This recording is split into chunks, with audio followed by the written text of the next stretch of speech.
Hello दोस्तों, मैं कुंदन कौशिक पुनः आपके समक्ष उपस्थित हूँ एक नए क्यूज के साथ। तो चलिए बिना समय गंवाए ही शुरुआत करते हैं। क्विज नंबर 17 एंशियंट हिस्ट्री प्राचीन इतिहास से। इसमें 30 क्वेश्चन लिए गए हैं। क्लास 6 के अतीत से वर्तमान क्वेश्चन भाग 1 है। चलिए शुरू करते हैं बिना समय गंवाए हुए। वेरी इंपॉर्टेंट क्वेश्चन क्लास 6 से। आपके सामने पहला क्वेश्चन दिखाई दे रहा है, खुदा बॉक्स लाइब्रेरी कहाँ है? पटना, दिल्ली, लखनऊ। सही जवाब क्या होगा? जी सही जवाब है पटना। आगे देखते हैं दूसरा नंबर क्वेश्चन, पटना के कुम्हरार नामक स्थान में खुदाई से किनके बारे में पता चल रहा है? क्वेश्चन को ठीक से पढ़ लीजिए। श्रीगुप्त, चंद्रगुप्त मौर्य, सम्राट अशोक। सही जवाब है चंद्रगुप्त मौर्य। ये जो क्विज है सभी लोगों के लिए है, आँख से अंधे लोगों के लिए भी और कान से बहरे लोगों के लिए भी। वो अंधे लोग सुन करके और बहरे लोग देख करके, और जिनको सब सलामत है वो तो सब कुछ कर सकते हैं। चलिए 3 नंबर क्वेश्चन है, हड़प्पा सभ्यता कालीन किस स्थल से सर्वप्रथम चावल उपजाने के प्रमाण मिलते हैं? मोहनजोदड़ो, लोथल, कोल्डिहावा। सही जवाब क्या होगा? सही जवाब होगा कोल्डिहावा, उत्तर प्रदेश में है। पैसरा जहां आरंभिक मानव से संबंधित स्थल मिले हैं, बिहार के किस जिला में पड़ता है? मोतिहारी, मुंगेर, सहरसा। सही जवाब क्या होगा? जी सही जवाब होगा मुंगेर। अगला 5 नंबर क्वेश्चन आपके सामने है, इतिहास के पिता, हिस्टोरी के पिता इनमें कौन है? मेगास्थनीज, अरस्तु, हेरोडोटस। जी इतिहास शब्द देने वाले हेरोडोटस हैं। मेगास्थनीज जो है ज्योग्राफी के हैं और अरस्तु बायोलॉजी के हैं। आगे चलते हैं क्वेश्चन नंबर 6, बिहार के किस जिले से पहले अस्थाई सभ्य जीवन की नवपाषाण संस्कृति के प्रमाण मिले हैं? हाल ही में मिला है। पटना, छपरा, सासाराम। सही जवाब क्या होगा? सही जवाब है छपरा। छपरा में चिरान जगह पर मिला हुआ है। अगला सवाल 7 नंबर सवाल आपके सामने है, मानव द्वारा ज्ञात पहली धातु कौन है? सबसे पहले किस धातु के बारे में मनुष्य ने पता लगाया? यह जानकारी थी तांबा, लोहा, चांदी। सही जवाब है तांबा। सिंधु घाटी सभ्यता में इसका प्रमाण मिलता है। सिंधु घाटी सभ्यता के स्थलों में सर्वप्रथम किस स्थल की खोज हुई? हड़प्पा, मोहनजोदड़ो, कालीबंगा। सही जवाब क्या होगा? जी सही जवाब होगा हड़प्पा। इसलिए सिंधु घाटी सभ्यता को हड़प्पा सभ्यता के नाम से भी जाना जाता है। चलिए हड़प्पा नगर की खोज किसने व कब किया? यहाँ पे 2 ऑप्शन है, एक साथ में एक क्वेश्चन में 2 आंसर। रखालदास बनर्जी 22, दयाराम सहनी 1921, ब्रिजवासी लाल 1961। क्या सही जवाब होगा? जिसका सही जवाब होगा दयाराम सहनी 1921। हड़प्पा किस नदी के तट पर बसा शहर था? रावी नदी, घग्गर नदी, सिंधु नदी। जी वेरी कन्फ्यूजन, रावी नदी है, सिंधु नदी नहीं है।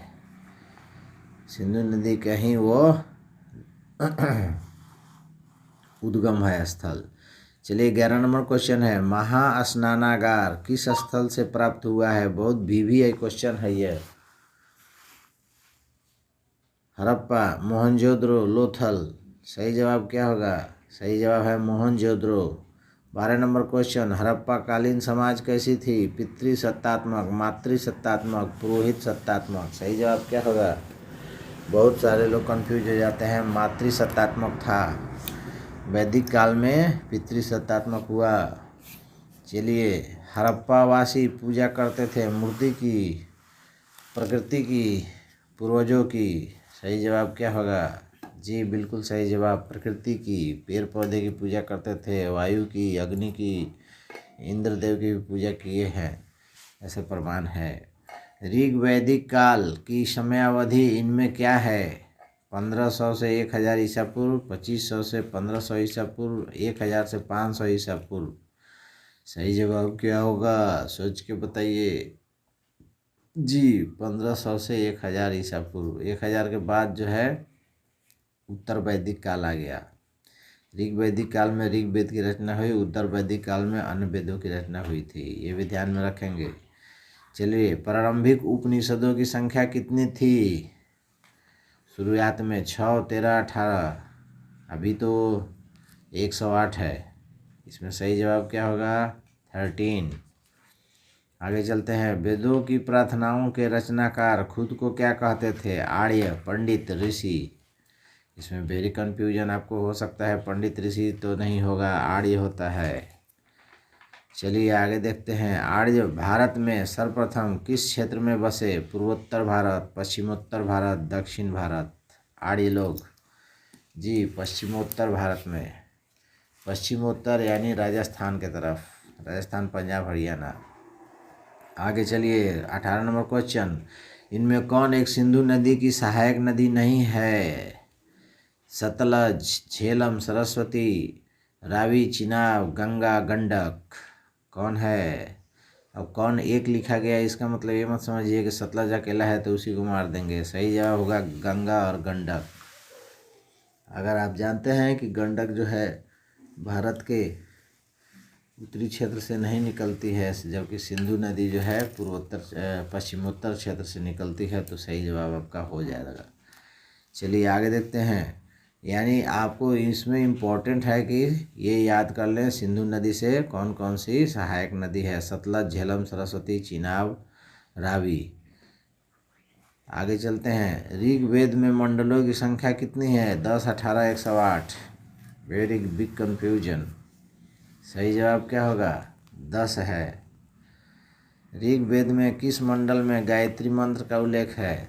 तीसरा, पांचवा, सातवां। ऊपर जो 10 आपको मंडल बताएगा उसमें किस में गायत्री मंत्र का उल्लेख है? तो सही जवाब है तीसरा।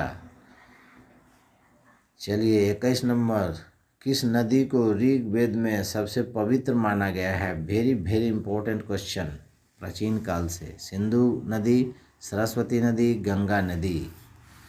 तो ज़्यादातर लोग कंफ्यूज हो जाएंगे और कहेंगे गंगा नदी, तो इसका सही जवाब है सरस्वती नदी। सबसे नया वेद कौन सा है? अथर्ववेद, यजुर्वेद, सामवेद। सही जवाब क्या होगा? सही जवाब है अथर्ववेद। आगे चलते हैं। संगीत का जनक किस वेद को कहा जाता है? ऋग्वेद, सामवेद, यजुर्वेद। सही जवाब क्या होगा? संगीत का जनक जी। अनुमान आपका सही हो सकता है, सामवेद सही है। कर्म कांड का उल्लेख किस वेद में है? ऋग्वेद, यजुर्वेद, अथर्ववेद। सही जवाब क्या होगा? सही जवाब होगा यजुर्वेद। अगला चलिए। सत्यमेव जयते किस उपनिषद से लिया गया है? मुंडक, तैत्तरीय, आरण्य। सही जवाब क्या होगा? मुंडक उपनिषद। Question number 26। वैदिक काल में जो राजा का कर वसूलता था उसे कहते थे? बलि, तहसीलदार, यजमान। सही जवाब क्या होगा? अनुमान भी लगा सकते हैं, सही जवाब होगा बलि। आगे चलते हैं। Question number 27। ऋग्वैदिक काल का मुख्य पेशा क्या था? पशुपालन, खेती, व्यापार। सही जवाब क्या होगा? सही जवाब होगा पशुपालन। खेती जो है उत्तर वैदिक काल में शुरू हुआ। आगे चलते हैं। 28 नंबर। वैदिक काल में शिक्षा के लिए कितने वर्षों तक गुरु आश्रम में रहना होता था? 12 साल, 14 साल, 16 साल। सही जवाब क्या होगा? जी 12 साल। यहाँ पे यह नहीं कह रहा है कि जन्म होते ही 12 साल के लिए चले जाते थे। 5-6 साल की उम्र में होने के बाद ही जाते होंगे 12 साल में ना। तो 16 से 18 साल तक उनकी शिक्षा होती थी। यहाँ यह नहीं कह रहा है कि किस उम्र तक, यहाँ कह रहा है कितने वर्षों तक। तो 12 वर्षों तक रहना होता था। चलिए 29। गुरु भक्त आरुणि कहानी सुने होंगे, आगे चलकर किस ऋषि के नाम से प्रसिद्ध हुआ? तो उदालक, वेदव्यास, मार्कंडेय। क्या सही जवाब होगा? जी इसका सही जवाब होगा उदालक। यानी उदालक का बचपन का नाम आरुणि था, गुरु भक्त था ना। लास्ट क्वेश्चन आपके सामने है। लौह युग का प्रारंभ भारत के किस क्षेत्र में हुआ? उत्तरी क्षेत्र, पूर्वी क्षेत्र, पश्चिम क्षेत्र। लौह युग का सही जवाब क्या होगा? इसका सही जवाब है उत्तरी क्षेत्र। इसी के साथ ही यह क्विज समाप्त हुआ। अच्छा लगे तो लाइक कमेंट जरूर करें, लगे या ना लगे जमे रहे